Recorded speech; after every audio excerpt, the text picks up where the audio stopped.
Hey guys, let's unbox package from India. And இது பார்த்தீங்கன்னா என்னோட ஃப்ரெண்ட் வந்து இந்தியாவிலேருந்து எடுத்துகிட்டு வந்தான். ஸோ இதுதான் அந்த அன்பாக்ஸ் பண்ணுறதுக்காக சிசர் எடுத்து அன்பாக்ஸும் பண்ணியாச்சு. ஃபர்ஸ்ட் என்ன இருந்துச்சுன்னு பார்த்தீங்கன்னா ஃபோன் இருந்துச்சு. என் வீட்டில் வந்து ஃபோன் கொடுக்க சொன்னேன். ஸோ அது கூட பார்த்தீங்கன்னா ஃபோனோட சார்ஜரும் கொடுத்துருந்தாங்க. எனக்கு வந்து 2 ஃபோன் கொஞ்சம் தேவைப்படுது. ஸோ அதனால வீட்டில் கொடுக்க சொன்னேன்.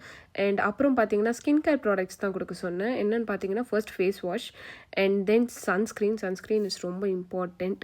அண்ட் இங்கே பார்த்தீங்கன்னா ஜார்ஜியாவில் வந்து நான் யூஸ் பண்ணுற ப்ராடக்ட்ஸ் இல்லை. ஸோ அதனால் வந்து நான் கொடுக்க சொன்னேன். அண்ட் இது பார்த்தீங்கன்னா மாய்ஸ்சரைசர். இது வந்து புதுசாக என்னோட டெர்மட்டாலஜிஸ்ட் வந்து எனக்கு ரெஃபர் பண்ணியிருக்காங்க. லாஸ்ட்டாக பார்த்தீங்கன்னா ஷாம்பூ தான் கொடுக்க சொன்னேன். அண்ட் நான் யூஸ் பண்ணுற ஷாம்பூ பார்த்தீங்கன்னா ஜார்ஜியாவில் இல்லை. ஸோ அதனால் வந்து ஷாம்பூ கொடுத்து விட சொன்னேன். And see you next video. So bye.